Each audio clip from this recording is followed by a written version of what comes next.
right, guys. Looks like we're live. It is officially September the 10th, 2024, Tuesday morning.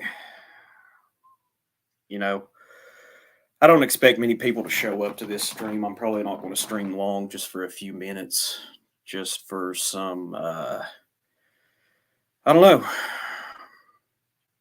just got some random thoughts and some, one of the things is I wanted to see if these headphones worked correctly this time around, and it appears that they are. So that's good. That's a positive.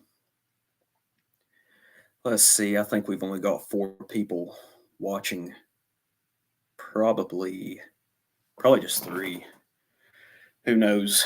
But if anybody's in the chat, feel free to say hello or whatever you want to say. It's like I said, just a casual stream. I didn't really have.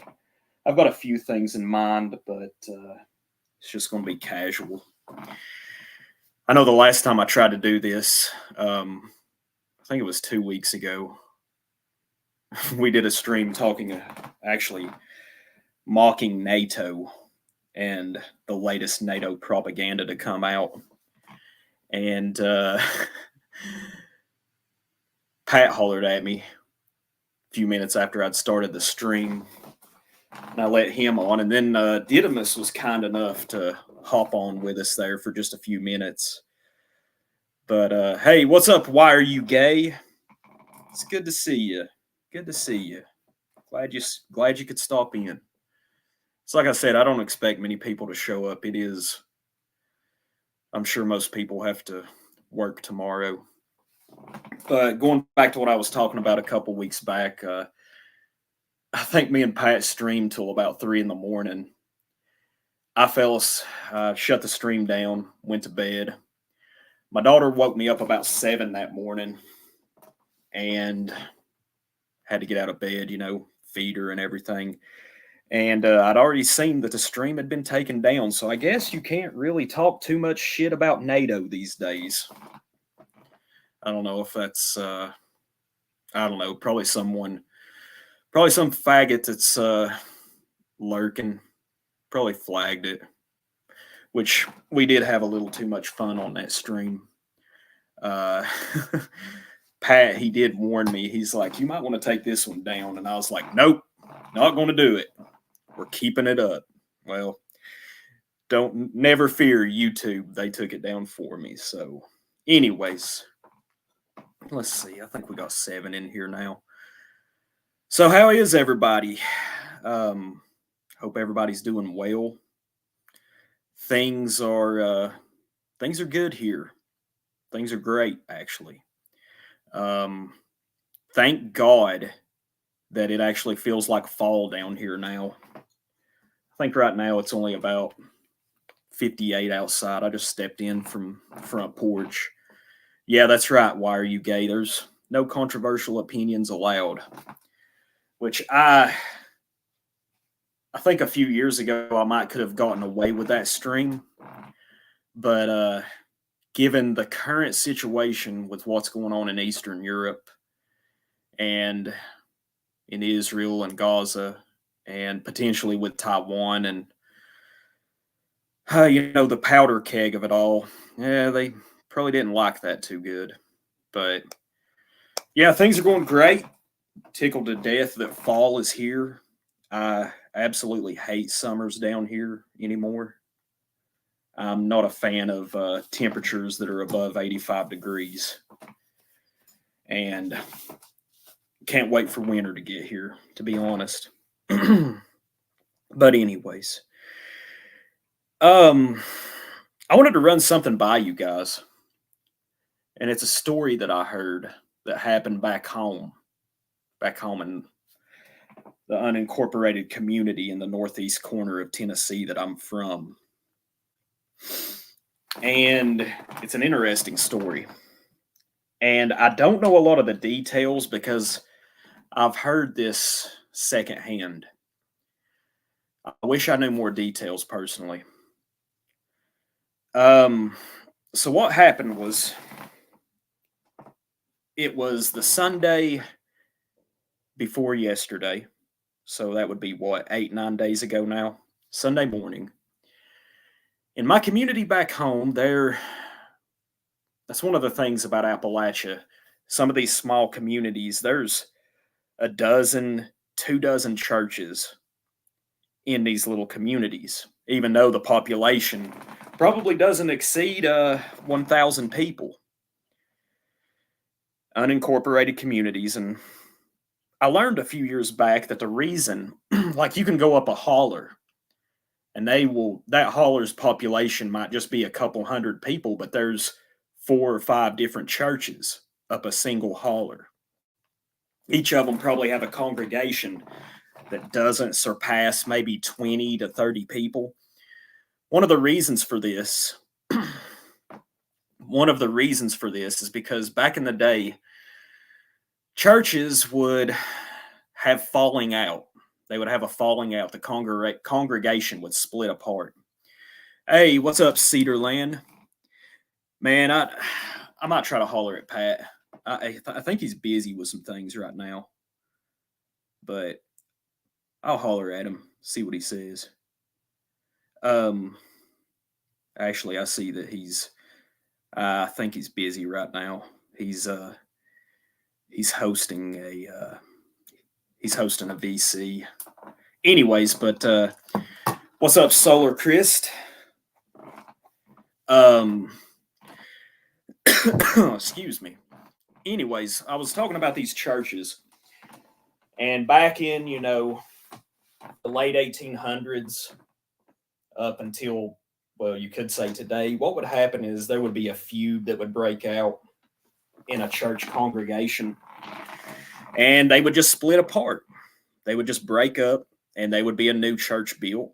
So it would effectively divide the congregation. So see, in these small communities, these mountain communities, there can be a dozen to like 2 dozen churches.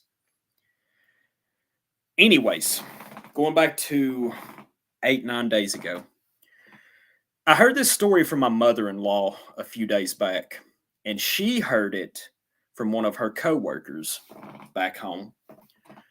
And I know this woman. Me and her son, he was a grade ahead of me in school. We grew up playing football, baseball together. Really good guy, good family. But she was telling my mother-in-law, and like I said, the details, I don't have them all. I don't know if anything's fabricated, but it's interesting. Sunday morning, there was a church that was a couple of miles from the holler, just down the highway from where I was raised. Their service, I believe, starts at 11. And everybody had gathered in. This is actually one of the larger congregations out of the churches in town. I would say their congregation on a normal day runs about 50. Busy days, maybe up to 100 or 120. Larger church, just a Christian church. No denomination. But anyways, they started the service, and everybody's sitting there, they're playing the music, and two men of a certain Middle Eastern extraction, persuasion, whatever you want to call it, ethnicity, I should say. Two men that were ethnically Middle Eastern looking showed up to the congregation. They walk into the front door, and they post up by the exit. They're inside of the church, and the preacher starts preaching. They do their singing their hymns. And these two Middle Eastern guys just stood there. Now, I don't know what they were wearing. I wish I had that detail. But anyways, after about 15 minutes, 20 minutes, the preacher was going to start his sermon. Before that, he asked the two gentlemen if they wanted to take a seat. They had plenty of room. And the two men just shook their head and declined. And This made the congregation rather uneasy. They're already uneasy anyway because you do not see people of a Middle Eastern ethnicity up there on the mountain. It's very, very rare. I mean, this is in the middle of nowhere in the northeast corner of Tennessee. Well, about 5 minutes after he had asked them to take a seat, they walk out the front door. They leave. Now, two men of the congregation seen this, and they slipped out the side door, walked around the church to the front, towards the front parking lot, and they see these two Middle Eastern men get inside of a black van. Now, this black van was driven by a black man. So these two men hop in one of their trucks. They let them exit the parking lot. They see that they head back towards the village. They keep their distance, and they follow them at about a distance of 100 yards or so. And this black van, as they get closer to it, they see that it has government service tags. Now, one of them had a friend that worked in the local sheriff's department, a deputy, and he had given this deputy the tag number. This black van then goes on into the village, and it goes to another church. Smaller church this time. Pulls into the parking lot. The two men exit and go inside the church. And several minutes later, the deputy comes back and he said that this was possibly some sort of federal government vehicle. Like I said, some of this could be hearsay, of course, but it was government service tags. Some of this could be hearsay.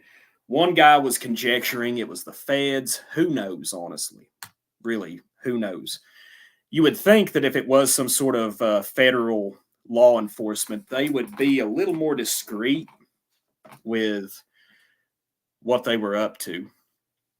So who knows? Like I said, there's a lot of details I don't have. My first initial thought as to what this was perhaps they are kind of scouting out the area. Perhaps they're wanting to bus in some invaders of some kind. Perhaps, who knows? Maybe some Central Americans, Hispanics. Maybe it could be some Palestinians, thanks to the never-ending wars in the Middle East. Israel definitely.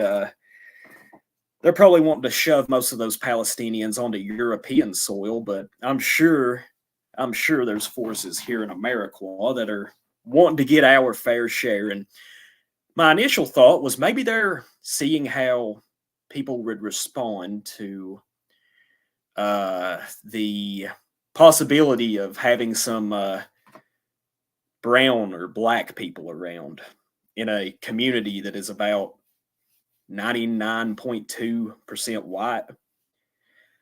So that was my initial thought. Hell, maybe even some Haitians. Hell, that's what's in the news. It appears this week. You got Haitians up in Ohio. There's a lot of shit going on down in Alabama. People's cats are getting eaten. They're in the fucking parks. They're in the parks fucking slaughtering ducks, It's just absolute chaos, man. Hey, what's up, Boromagni? Hope everything's going good. Trucking guy, it's good to see you. Gift gas. Man, I'm doing good, trucking guy. Everything's going good. I can't complain. Everything's going well. I was going to say, Boromagni, if you want to come on for another stream sometime soon, it'd be pretty cool, because those videos that you've been posting lately, very fascinating stuff. And anybody that's here, you should sub to my friend Boromagni Leather Scraps. Check out his channel. You won't be disappointed. How you doing, Rooster Cogburn? I haven't seen you in a while. I hope everything's going good. Anyways, that was my initial thought. They're just scouting out the area. The next day, I talked to Patrick, and I ran this story by him, much in the same fashion that I just ran it by you. And he actually had an even potentially more ominous suggestion as to what was actually playing out. And as I considered it, as he told me this, I thought that, well, this could be very likely. What's up, Finn Wraith? It's good to see you. Good to see you.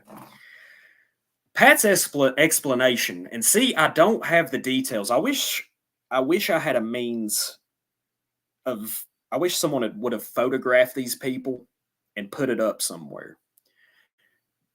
Pat suggested that these people could, in fact, have been Israeli. And I'd say, I would imagine people back home, they probably couldn't tell the difference between an Israeli or an Arab. I can't really say what people back home would call them. Because there are some Israelis that are quite Arab looking.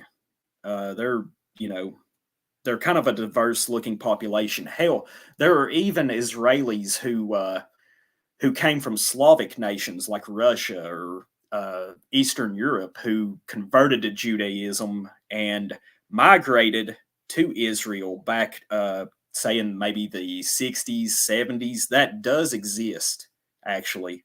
I was interested to learn that. So that's why there's some Israelis that are, European looking. There are some of them. Let's see. Most Israelis I've met don't look like Ashkenazi type Jews. That is true. That is true. I've actually never met any Israelis myself, and I think I can count. There's only 3 Jewish people I've actually ever met in my entire life. It's not something you see often. But anyways, back to what I was saying. Pat was saying that these people could have been possibly Israeli or Jordanian or perhaps even Egyptian, because there are Egyptians that work for the Israeli government. He sent me some interesting articles. I wish I could pull them up right at this moment and read them to you. But and what he said they were doing, and this is what I thought was even more ominous. What these people were doing, whether they were Israeli, Jordanian, Egyptian, whatever, they were spying, of course. And what they were doing is they were trying to see if there was any anti-government rhetoric coming out of these congregations. They visited 3 churches in total. It could be Mossad, could be IDF. Those and the feds work together, of course. And the Mossad takes advantage, of course, of our government. They always have, obviously. But what they were doing is they were spying, trying to listen to see if these small, white, rural, southern Appalachian, and they're probably conducting operations like this across the South at the moment, I would imagine. There is a long history and connection of, say, like rural southern churches and these rural white southern churches being sort of hotbeds for potential militia activity, anti-government rhetoric, like I said. That's what they were probably doing, because that's not something you see.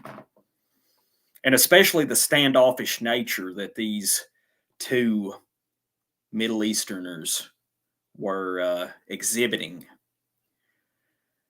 That was something interesting. If anybody else has any suggestions as to what this could be, I'm just curious. I'm interested in knowing, seeing what you have to say.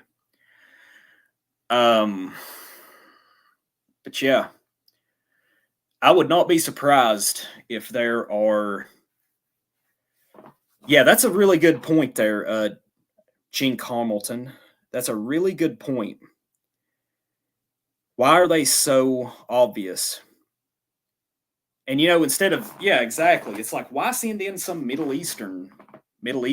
Why not just send in your typical white Fed? You know. So that's. I've also told this story to a couple of other friends, my friend Champ and Beat, and I was just going to say this: any of you that are Christian that go to a church, if you're here in the South or maybe in the Pacific Northwest, or anywhere in America, or hell, just anywhere, you know, yeah, that's very possible, Jink. Um, anyways, I told my mother in law that if I was the reverend of a congregation and I had people show up like that, you know, I would be like, hey, you can take a seat, or there's the fucking back door. Don't let it hit you in the ass on the way out. Bye. See you, feds. Get down the fucking road. Don't have nothing for you here. Go the fuck on. See you, bitch. But I don't know. I'm just saying, if you go to any of these small rural churches, be on the lookout for something like that, and hopefully your reverend has the foresight and the backbone to tell them to get the fuck out. So, anyways, yeah, that was my story. Testing for reactionaries. Yes, definitely. Hey, what's up, Dawn? It's good to see you. Trying to work out what kind of conservatives you have. Yes. Sending a message that they're watching. I spent time in Israel while in the military. I met one girl there that wasn't but ugly and found out she was from Morocco. Well, that's interesting. Was she, I'm just curious, was she, I guess she would have been what, a Berber, or was she just a Jewish, a Moroccan Jew, basically? But yeah, that kind of reminds me of what I was talking about with Slavs moving, packing up and leaving Eastern Europe and settling in Israel, converting to Judaism, and assimilating within the Israeli community. A few minutes ago, I mentioned the Haitian issue, and you're going to see a lot more of this.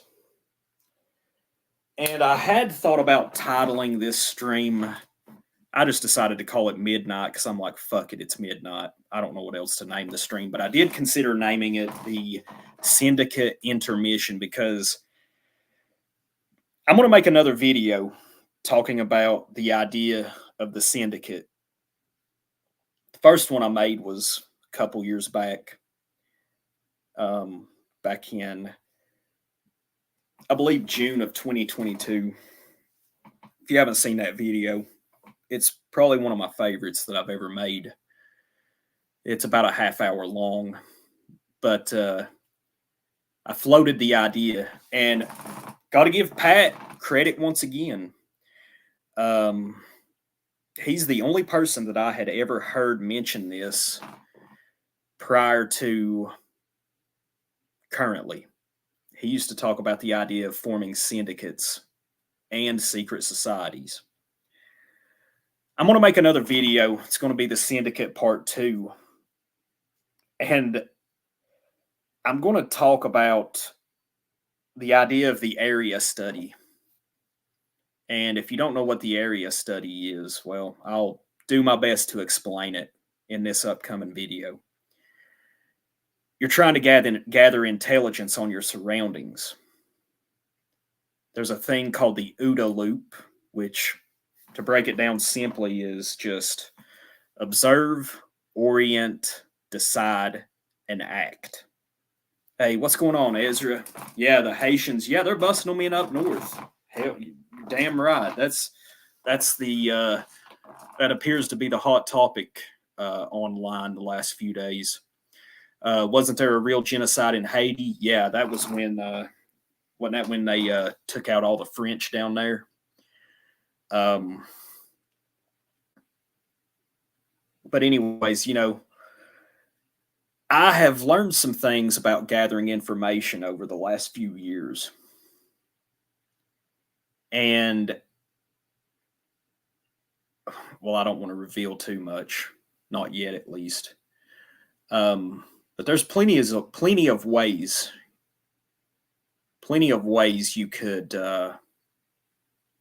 learn things about your area. Read the newspapers, get out in your community, speak to people. But I was going to talk about setting up the syndicate.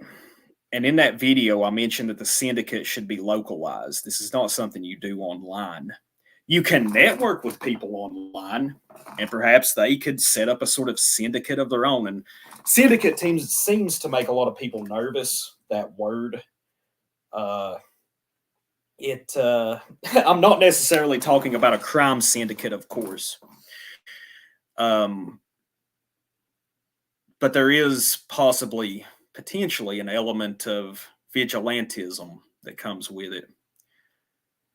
But one of the most important things is one of the most important things you can do is gathering information that you process into intelligence.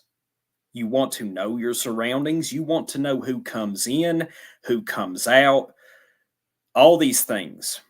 And I've learned that there are certain career paths that you can choose where you can gather this information if you're working in your own local community. I think it's going to be an interesting video. I've just got to get down to it and produce it. These syndicates, man, you should be well aware that I despise the police. I approach it with the attitude that I guess Antifa would, or anarchists, that all cops are bastards. ACAB. I am not going to, that's just my general attitude. I have, back home, I know a couple of people that are cops that are good people, but still they represent a system that I despise and that I detest, and that they are the front line of a system that hates you. Now, there is the law enforcement question. Some people are in favor of the idea of having law enforcement on your side, or at least a few members. This is when you're getting into what I would consider dangerous territory. Look at the Ku Klux Klan.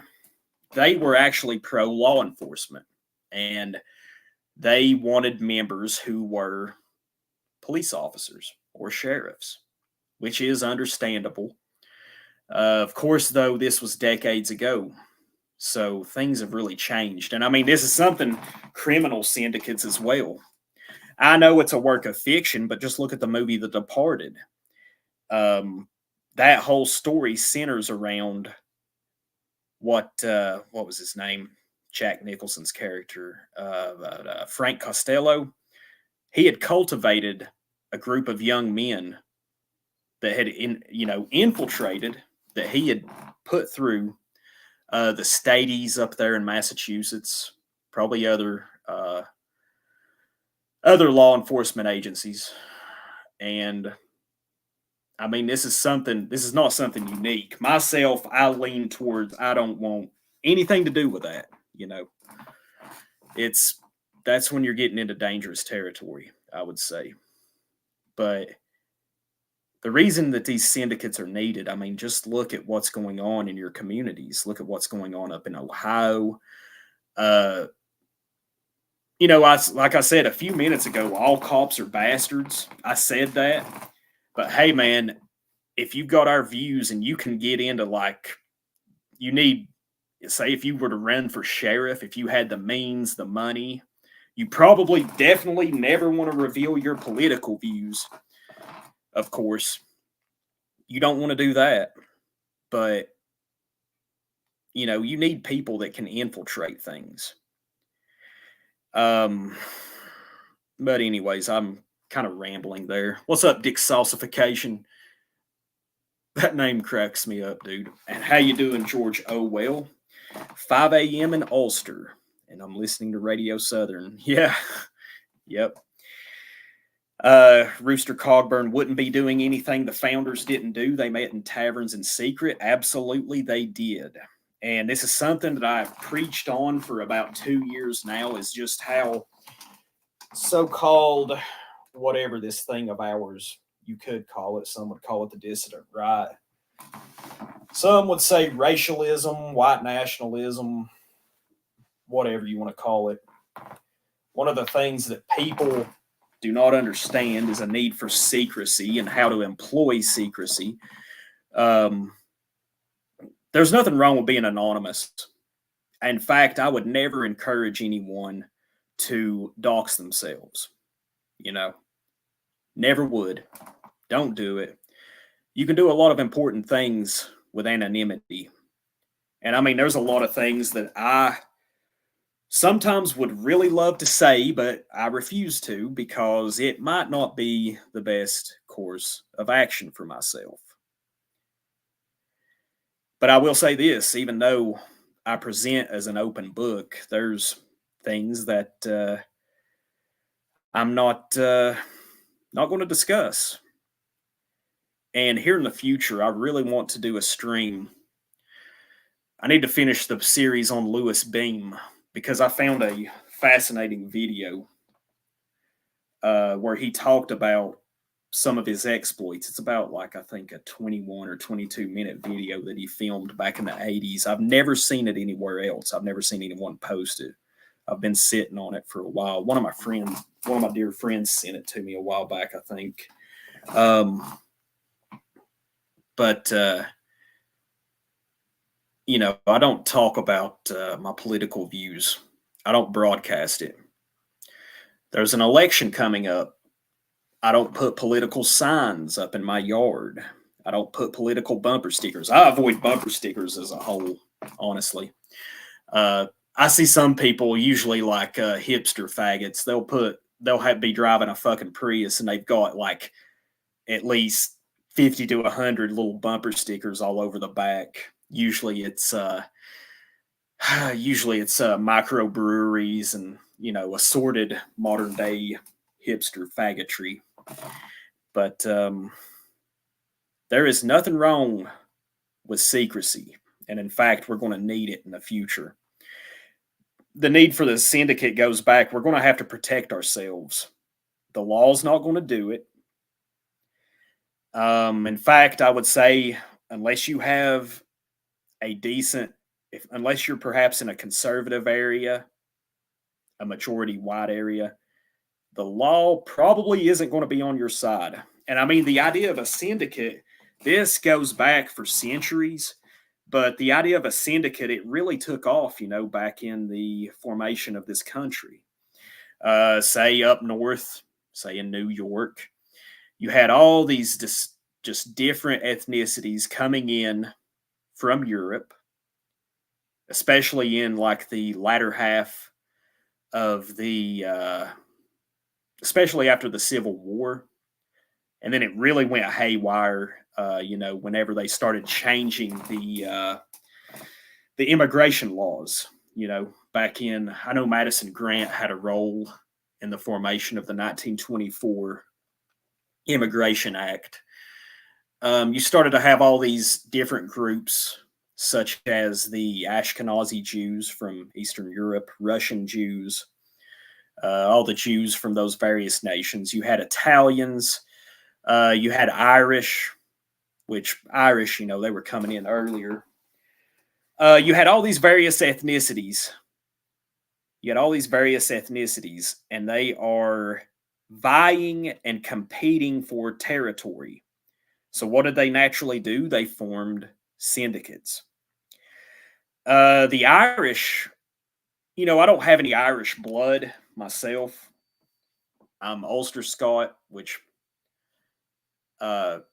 Scots Irish, which that's why I prefer the term Ulster Scot, is because it signifies that these lowland Scots that came to the plantations of Ulster that were forced there, they usually didn't mix with the native Irish due to the Protestant Catholic divide. It did happen seldom, but it was actually pretty well looked down on for the most part. So basically, they retained their Scottish blood and just came over here to various parts of America, and a lot of them settled in southern Appalachia and the South as a whole. But the Irish, they started a secret society called the Molly Maguires. And this, let me see if I can pull it up. I'm just, I know I'm rambling right now. I didn't really have anything prepared, but I just want to talk about the Molly Maguires for a minute. They were a secret society. They were a 19th century secret society active in Ireland, Liverpool, and parts of the eastern United States. They were really prominent in Pennsylvania, the Irish immigrant coal miners. And they were often, involved in series of violent conflicts. 20 suspected members of the Molly Maguires were convicted of murder and other crimes and were executed by hanging in 1877 and 1878. It's part of the local Pennsylvanian lore, and the facts are much debated. But what they did is, they looked out for the Irish coal miners who had came to the parts of northeastern Pennsylvania, a secret society. So we're going to need things like this in the future because, America is going to resemble Brazil. In many places, it already does resemble Brazil. And, it's like Pat and some of those guys used to say back in like 2018 and 2019, we're going to have white favelas. Favela, I can't remember how you pronounce it, but anyway. Let's see. So yeah, I'm going to make a video talking about the Syndicate here soon. It's going to be the Syndicate Part 2. And I'm going to just relay to you some of the methods and some of the professions that you would want on your side if you were to engage, if you were to do any of these activities. Of course, I would not advertise it. I don't encourage anyone to do it, and I would certainly never do anything like that myself. I'm just saying hypothetically.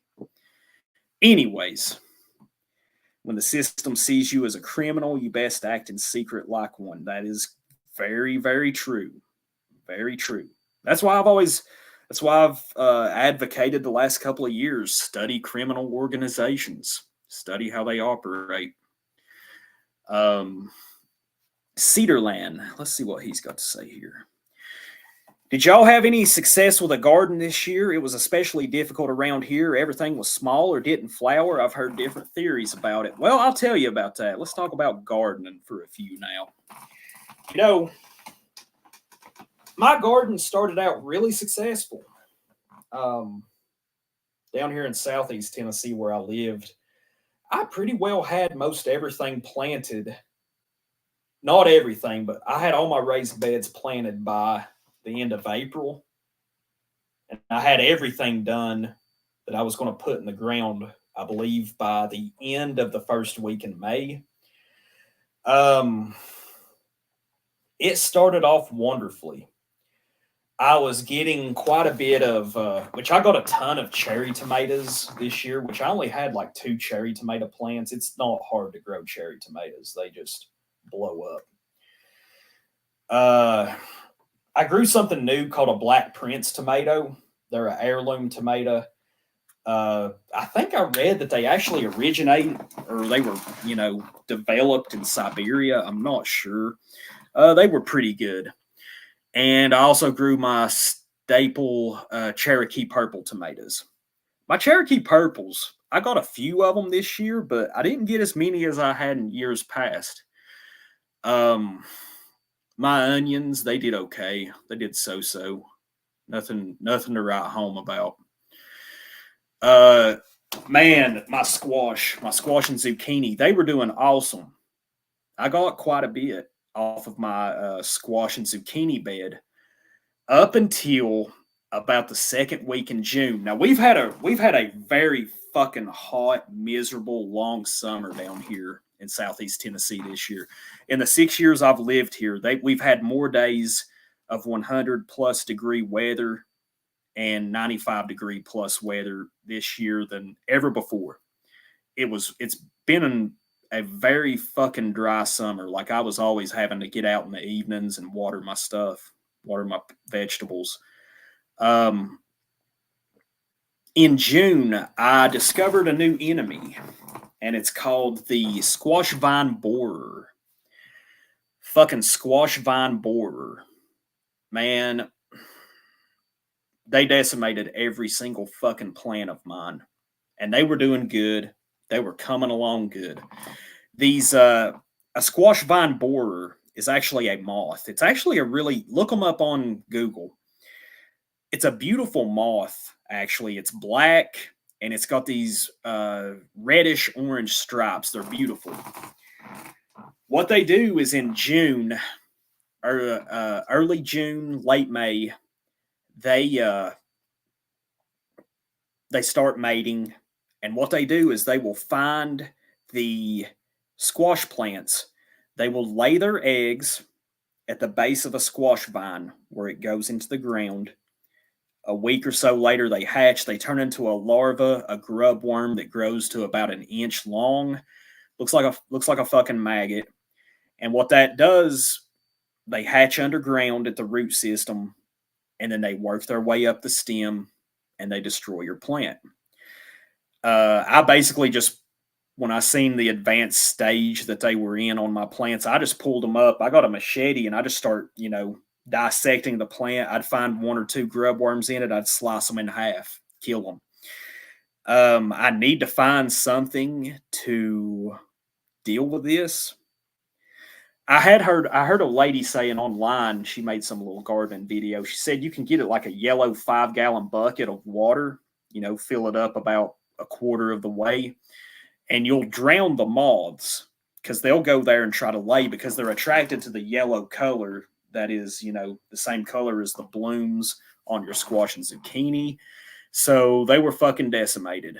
And another way I found out that you can avoid this is to hold off on planting squash until about the second, third, fourth week of June, I should say, because that's the time when those fucking moths are breeding and laying their eggs. Is in late May, first couple of weeks of June.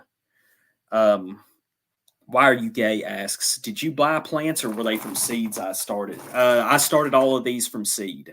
I started them from seed.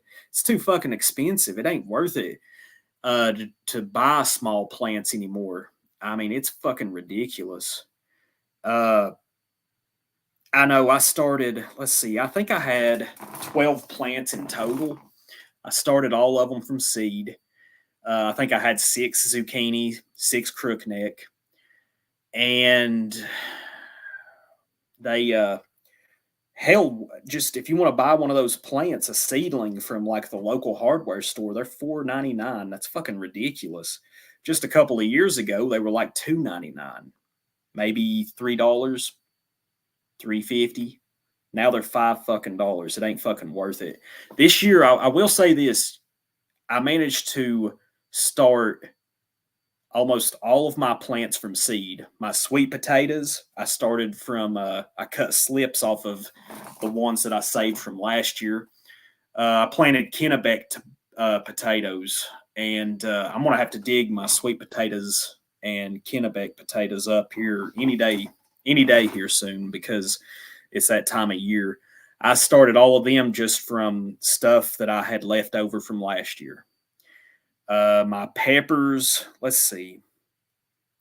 I started my okra from seed, my peppers. I bought a couple of cantaloupe plants, and I bought a couple of my cherry, those Black Prince tomatoes. That's the only things that I bought this year. That's the only things. Everything else I started from seed or plants or roots that I had from last year that I'd saved over winter. So, oh, and going back to the squash, after I culled my plants, I waited about a week and then I started a whole new round of seeds and they all came up and I planted them, but they did not grow as fast as I was I've gotten a few squash and a couple of zucchini off of them, but they're, I don't know. It's like I don't know. I don't know if it's where I planted late. They just didn't jump out of the ground like they do in the early part, back in the spring. Maybe it's where I planted them in the same bed. Maybe a lot of the nutrients has been sapped out of the soil. So I don't know. I'm gonna have to find some resolution to the squash vine borer. Total squash vine borer death, baby. Total death. Anyway, but yeah, that's the gardening update. I'm just probably going to dig up my sweet potatoes. I planted Beauregard sweet potatoes. Did you sprout from store-bought potatoes? Yeah, these let's see, the Beauregard sweet potatoes I've grown for 3 years, and these are just, I cut the slips off of some that I just didn't consume, that we didn't cook or bake or whatever. And Kennebec are, let's see, this is the second year. I wish I had more land. That's one of the things I miss about back home. Back home we actually have quite a bit of land, and I'd rather plant stuff in the ground than just screwing with raised beds all the time. I'm really limited in what I can do here. But yeah, I started this year all my potatoes, both sweet and Kennebec. They were, I started them from what I had left over last year. $2.99 is ridiculous. Yes, I can, man. Just like 7-8 years ago, $2.99 would have been fucking ridiculous. I'm wondering if it's a pest that we could use cinnamon oil or something as a repellent. It's possible. I need to research that. I've heard onions, potatoes, garlic from grocery stores are applied with an anti-sprouting agent. Oh, okay. I see what you mean now. Let me clarify what I was trying to answer, Cedarland.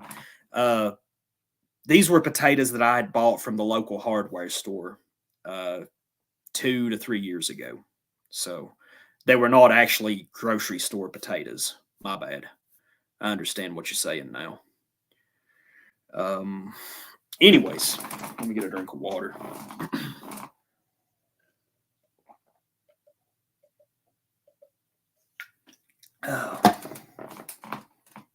Yeah, man, I actually kind of like doing these little solo streams on Monday nights. It's not too bad. I just like coming in here and shooting the shit with you guys. I appreciate y'all showing up. I know for like the first 10 minutes I only had Why Are You Gay and a couple other buddies in here. So I'm glad you guys showed up and gave me something to talk about, because that's what these streams basically are. I didn't really have too much of a game plan other than telling my story and going over a few things. So I appreciate that.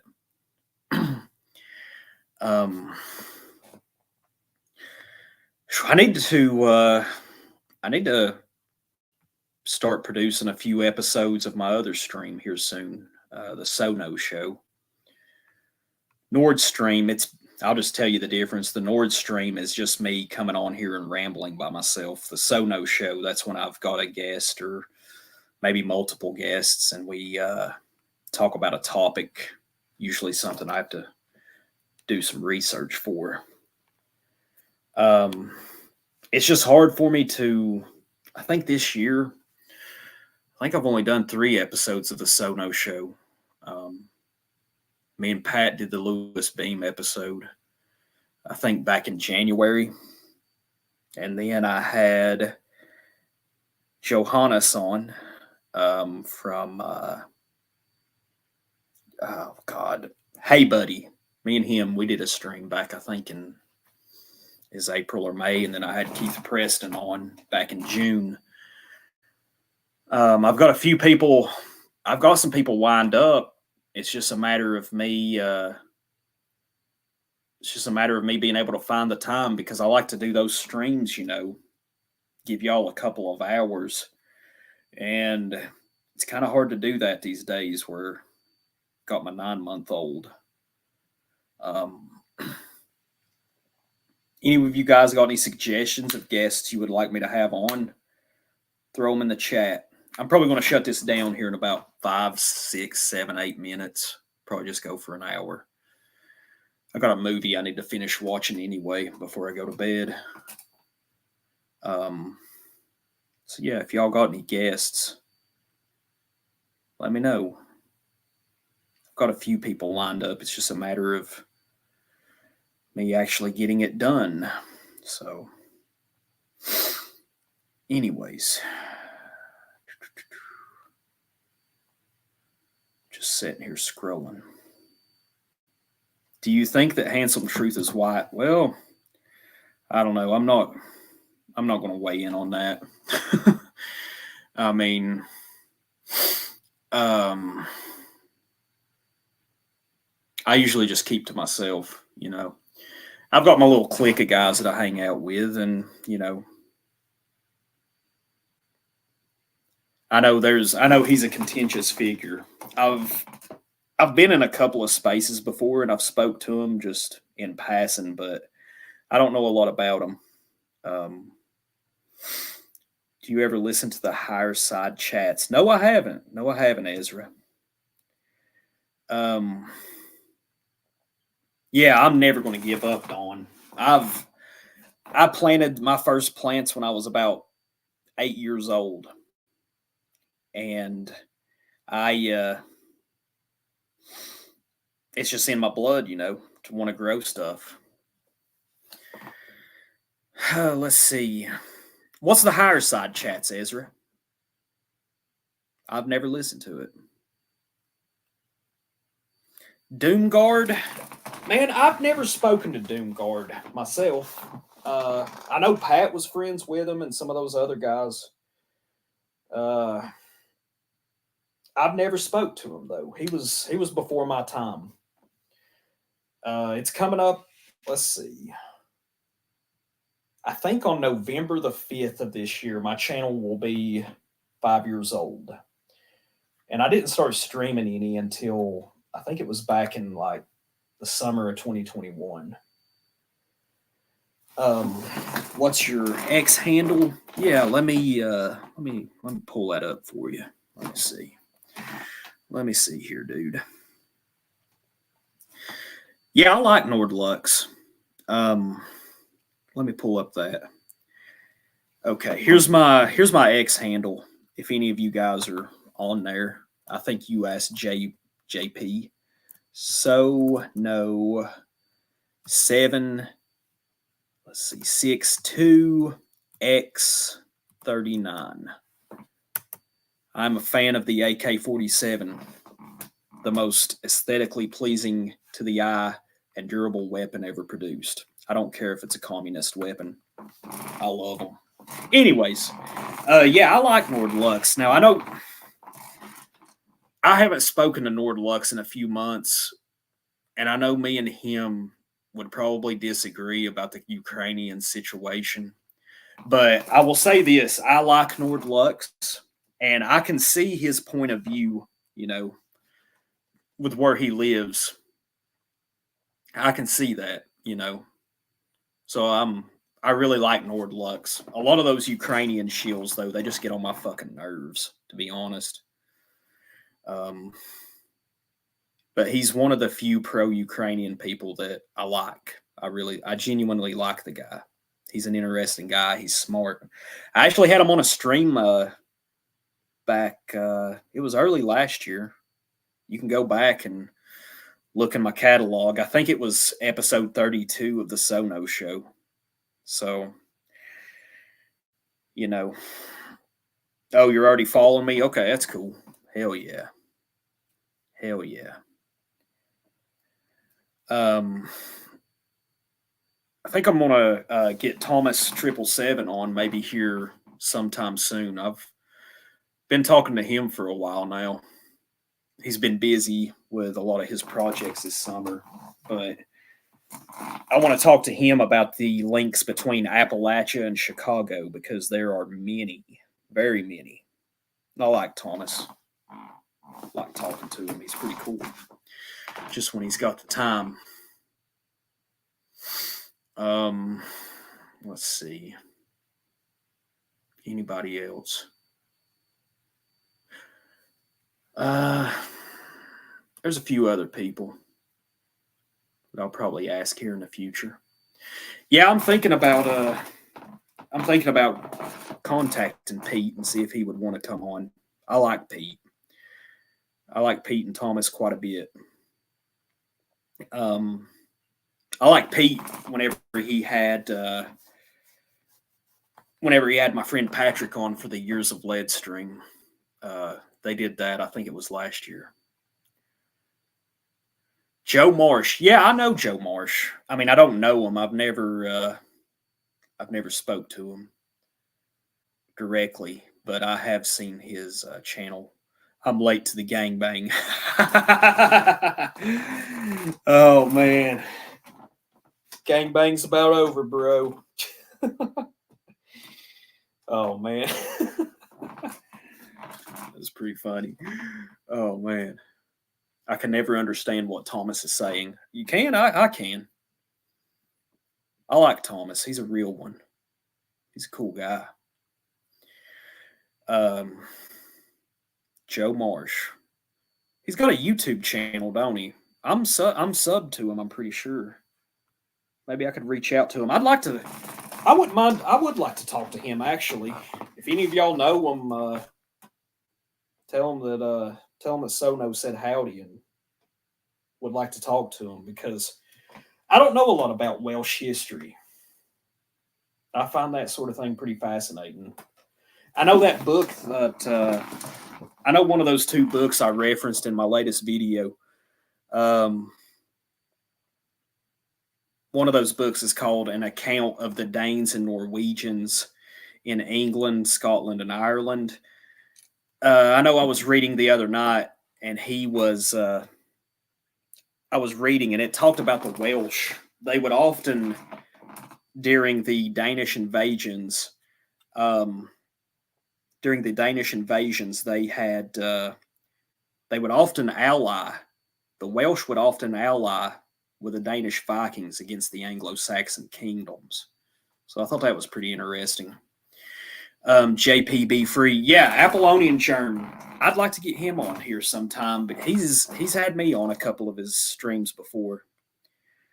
Um, let's see. I know one time it was back in 2021. Germ had me come on a stream, and me and him played chess and just talked about some things. It is extremely difficult to play a game of chess if you're trying to host a stream. They're pretty. It's it's difficult, man. It's difficult. And then we did another stream talking about shit. It's been 2.5, 3 years ago. But yeah, I talk to Apollonian Germ ever so often. He's a good guy. I like him. He actually did a test stream just about an hour before I started this stream. I sat on there and talked to him a little bit. Hyperborean knowledge guy from Canada. I don't think I know who that is. Hyperborean knowledge. Has he got a YouTube channel? Is he on Twitter? What's the deal? Let me know. That's one of the sad things, you can't, it's hard for us to find each other on here oftentimes, it's hard for us to find each other other than by word of mouth. Let me know, Cedarland, if he's on X or Twitter or Odyssey or YouTube. Yeah, yes, sir, Apollonian Germ. I'd like to get Didymus on for an episode of the Sono Show here soon. Yeah, I'd like to. Yeah, De Silva would. I'd like to get him to come on sometime. He invited me on the Western Method a few times, probably about 8, 9, 10 months ago. They may be up still.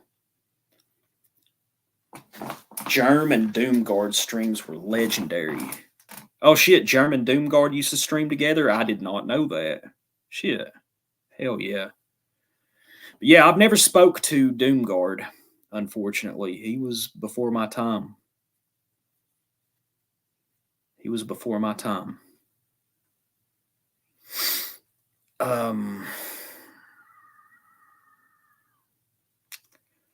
Anyways, we've been going for an hour and 2 minutes. I think I'm going to jump off here. I need to finish this pretty funny movie I started watching last night. Hyperborean Knowledge is on YouTube. Okay, I will look him up. Let me write that down real quick. I had to change all the light bulbs in my office down here, and fuck, it's bright. It's brighter than it was. Let's see, Hyperborean Knowledge, YT. Okay, I'll write that down. I'll look it up whenever I shut this down.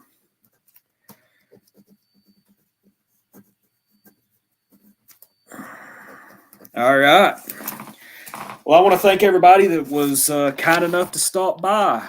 And I'm going to go chill out, enjoy the rest of my night before I pass out.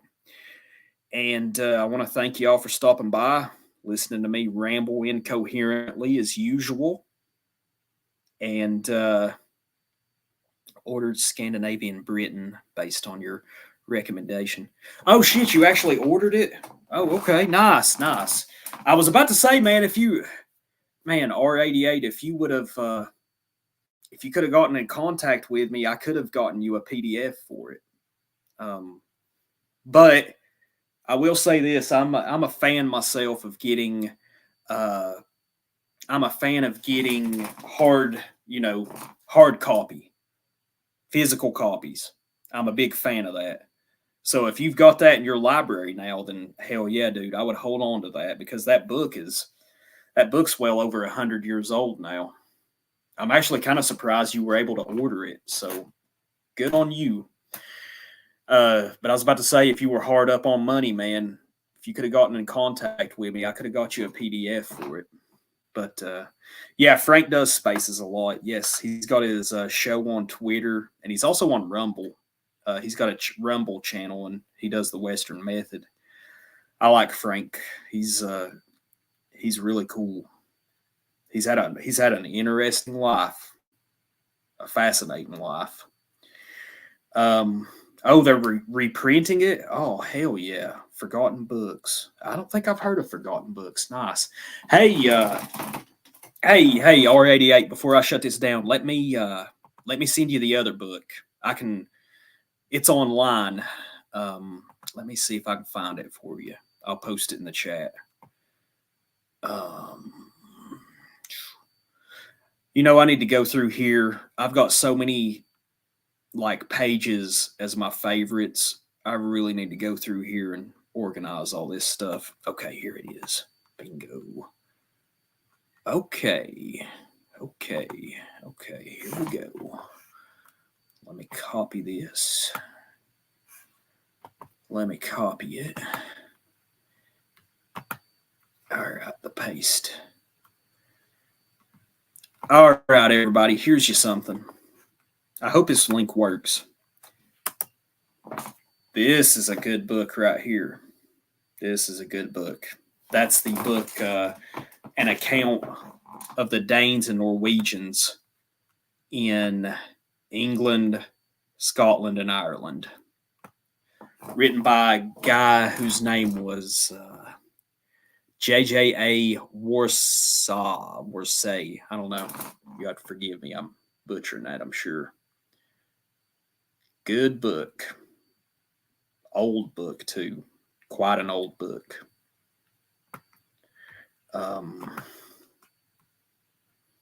I hope that link works for you guys. Yeah, save that, save that. If you can find a physical copy, I'd snatch it up. But if you're like me and kind of hard up on money, you get what you can when you can. Oh, well, guys, I've rambled on enough. I've kept you enough. I want to thank y'all for stopping by. Maybe I can try to do this once a week or once every 2 weeks. Just do these solo streams, and hopefully here soon I'll start cranking out some stuff with some guests. And yeah, y'all have a great evening. Thanks again, guys. Y'all take it easy. Bye-bye.